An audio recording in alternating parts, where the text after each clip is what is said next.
Hello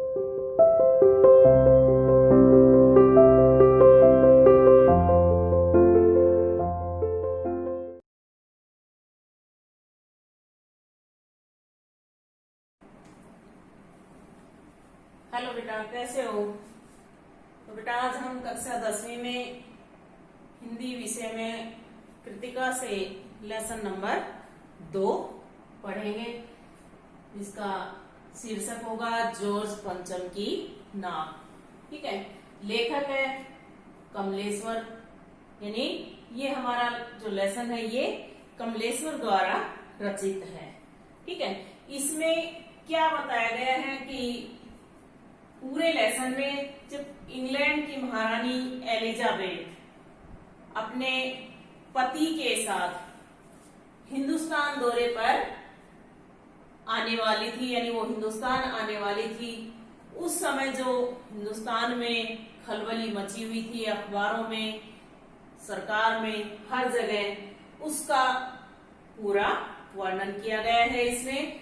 सबसे बड़ी बात तो थी इसमें कि उस एलिजाबेथ के दर्जी सबसे परेशान था। क्यों? क्योंकि उसे ही रानी जब कहीं दौरे करने के लिए जाती थी, कहीं भी जाती थी, तो उसे ही सोचना पड़ता था कि पहले भी वहां जाएगी तो कैसी पोशाक पहनेगी, फिर उसको सिलना पड़ता था। तो इसलिए सबसे अधिक परेशान रानी का दर्जी था।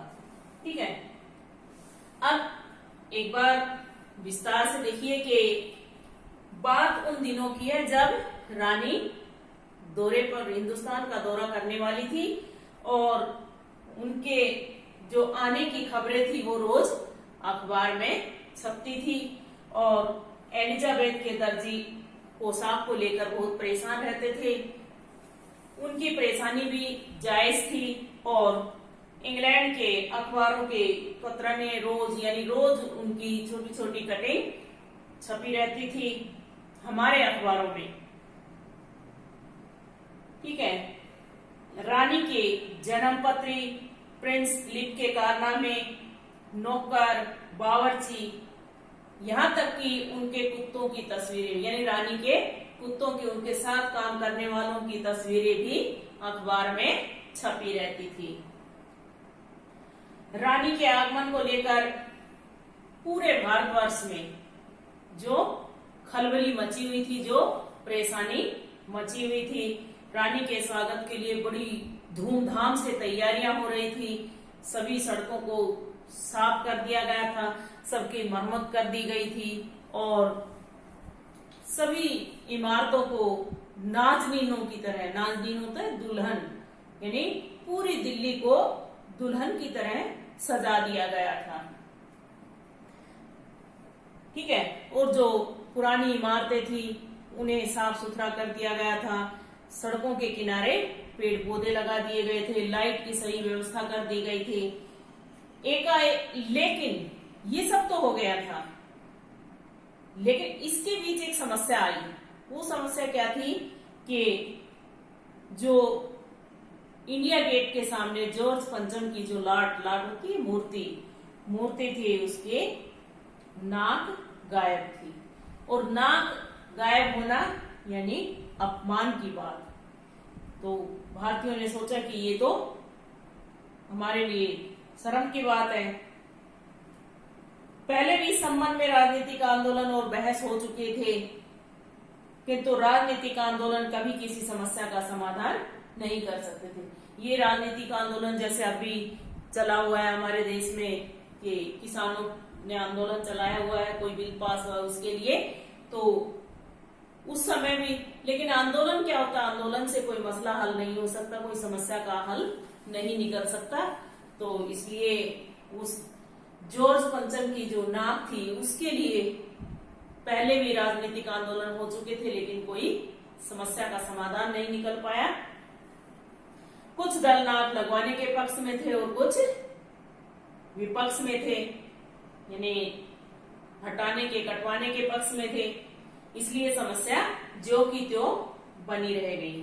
ठीक है, किंतु एक हादसा हो गया कि हथियारबंद जवानों के पहरे के होते हुए भी, यानी जो जॉर्ज पंचम की जो मूर्ति थी उस पर कड़ा पहरा लगा दिया गया था ताकि इसकी सुरक्षा में कोई कमी ना रह जाए।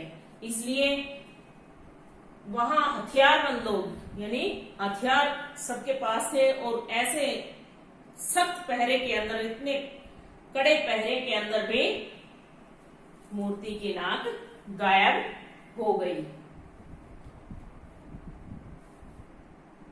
किंतु रानी के आगमन के समय नाक के कटने का अर्थ तो अपनी नाक कटवाने के समान था, यानी उसी समय रानी को आना था और उसी समय जॉर्ज पंचम की मूर्ति की नाक गायब हो चुकी थी। इसलिए वो तो बहुत ही शर्मिंदा होने वाली बात थी। उसके बाद सरकार में क्या सुझाव हुए, क्या विचार किए गए, क्या फैसला लिया गया कि भी अभी ना रानी आएगी तो ये तो बड़ी शर्म की बात है, इसलिए मूर्ति पर नाक लगानी चाहिए।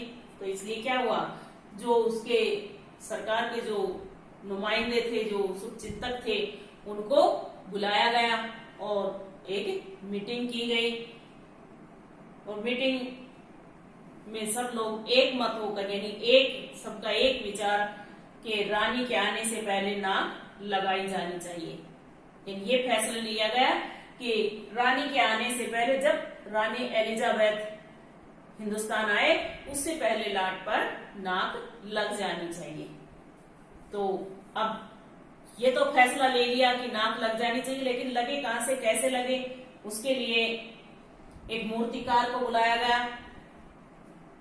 वही बताएगा ना कैसे लगेगी नाक। तो मूर्तिकार को बुलाया गया। मूर्तिकार भी गरीब था, तो उसे भी पैसे की थोड़ी जरूरत थी, तो वो भी लाचार था।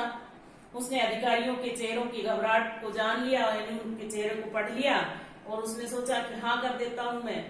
तो उसने जॉर्ज पंचम की मूर्ति पर नाक लगाने के लिए हामी भर दी। मूर्तिकार ने कहा कि नाक लग जाएगी, उन्होंने कहा कि भी नाक लगानी है, उसने कहा लग जाएगी। भी इतना आसान काम तो था नहीं, लेकिन वो बेचारा वैसे ही लाचार था, तो इसलिए उसे हाँ भी करनी चाहिए थी। पर मुझे ये मालूम होना चाहिए कि लाट कब और कहां बनी थी। उसने पूछा कि नाक तो मैं लगा दूंगा, लेकिन मुझे ये पता होना चाहिए कि ये मूर्ति कब और कहां बनाई गई थी, ताकि मैं वहीं से वही पत्थर लाऊं और उसी से इसकी नाक लगाऊं। तो सबसे पहले क्या किया, मूर्तिकार ने पूरे हिंदुस्तान के पर्वतों का दौरा किया ताकि वैसा ही पत्थर मिल जाए और मूर्ति पर नाक लग जाए। और सारी जो फाइलें थी वो खंगाली ताकि उसका पता लग जाए कि कब बनी थी और कहां बनाई गई थी। लेकिन ये सब बातें बेकार गई। ये कहीं ऐसा कुछ भी नहीं मिला, ना कोई वैसा पत्थर मिला और ना ही कोई अखबारों उसमें फाइलों में कुछ मिला। उसने कहा कि विदेशी पत्थर है, यानी ये पत्थर नहीं मिला। सब पर्वतों पर घूम लिया तो ये पत्थर नहीं मिला, तो इसका मतलब ये विदेशी पत्थर है। सभापति उत्तेजित होकर बोला, लानत है आपकी, यानी आपको शर्म आनी चाहिए आपके अकल पर। विदेशों की सारी चीजें हम अपना चुके हैं, यानी विदेश कौन सी ऐसी चीजें जो हमारे देश में नहीं है, बाकी सब चीजें तो हैं, तो हम पत्थर वहां से क्यों लाए। तो पत्थर क्यों नहीं मिल सकता। मूर्तिकार चुपचाप खड़ा हो गया। उसने मूर्तिकार को सभापति ने डांट दिया। ठीक है। इसके बाद बहुत सोचने पर मूर्तिकार ने के मन में एक विचार आया। अचानक वो उसे एक उसके दिमाग में कोई एक बात आई। उसने अखबार वालों तक खबर ने पहुंचाने की शर्त पर एक सुझाव दिया। उसने कहा कि अखबारों को नहीं पता चलना चाहिए, मैं जो मैं बताऊंगा उसके बारे में अखबारों में नहीं छपना चाहिए। उनसे किसी भी नेता जॉर्ज पंचम के नाक से मिलती जुलती हो तो उसे ले लिया जाए। यानी हमारे जितने जो शहीद हुए हैं, जो स्वतंत्रता सेनानी है, जहां भी, तो किसी भी अगर मिलती जुलती नाक को उस पर लगा दिया जाए तो चलेगा। तो उन्होंने ये भी हाँ कर दिया। मूर्तिकार ने सभी जितने भी नेता थे हमारे, उन सब के नाक का नाप लिया, वो भी नाक जॉर्ज पंचम के नाक से बड़ी निकली, कोई भी वहां फिट नहीं बैठी। यहां तक कि उन्होंने दादा भाई नौरोजी, गोखले, तिलक, शिवाजी, सुभाष चंद्र बोस, सरदार पटेल, रविंद्रनाथ, राजा राम मोहन राय, यानी जितने भी हमारे भगत सिंह वगैरह जितने भी हमारे स्वतंत्रता सेनानी थे जो शहीद हुए थे, उन सब के लाट के नाक का नाप लिया, लेकिन वो सब बेकार गई। क्यों?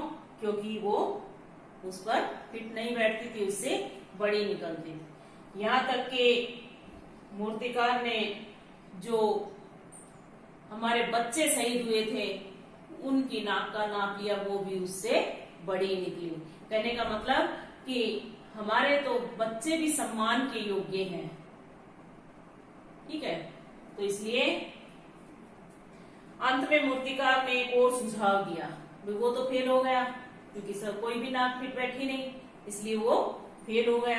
अंत में मूर्तिकार ने एक और सुझाव दिया, क्या कि किसी को पता भी नहीं लगेगा और इतनी जनता है हमारे देश की, 1.25 करोड़ 40 यानी जो 40 करोड़ थे उस समय, जनता में से किसी एक जिंदा नाक लगा दे मूर्ति पर। तो इसके लिए भी जो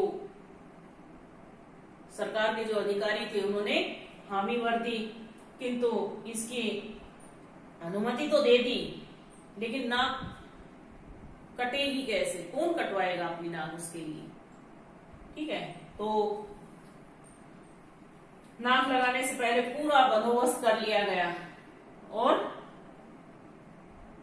मूर्ति के आसपास का तालाब सुखाकर साफ कर दिया गया, उसकी रवाब होती है काई कीचड़ जो निकाल दी थी, ताजा पानी डाल दिया गया ताकि लगाई जाने वाली नाक जिंदा रह सके, सूख न जाए, इसलिए वो ताजा पानी उसमें डाल दिया। अखबारों में छप गया कि जॉर्ज पंचम की जिंदा नाक लगाई गई है जो बिल्कुल पत्थर की नहीं लगती, ठीक है। उस दिन अखबारों में किसी प्रकार का कोई, किसी उद्घाटन की खबर, किसी प्रकार की कोई खबर नहीं छपी, किसी का ताजा चित्र नहीं छपा। ऐसा लगता था जॉर्ज पंचम की जिंदा नाक लगने से सारे देशवासियों की नाक कट गई है और सब चुप रहकर अपना विरोध प्रकट कर रहे हैं। जिन विदेशियों ने हमारे देश को इतने लंबे समय तक गुलाम बनाकर रखा और उनकी नाक के लिए हम अपनी नाक कटवाने के लिए क्यों तैयार हैं? अर्थात कि हम जिन लोगों ने हम पर इतने दिन राज किया, हमें इतने दिन गुलाम बनाकर रखा, तो ये तो बड़े हमारे लिए शर्म की बात है।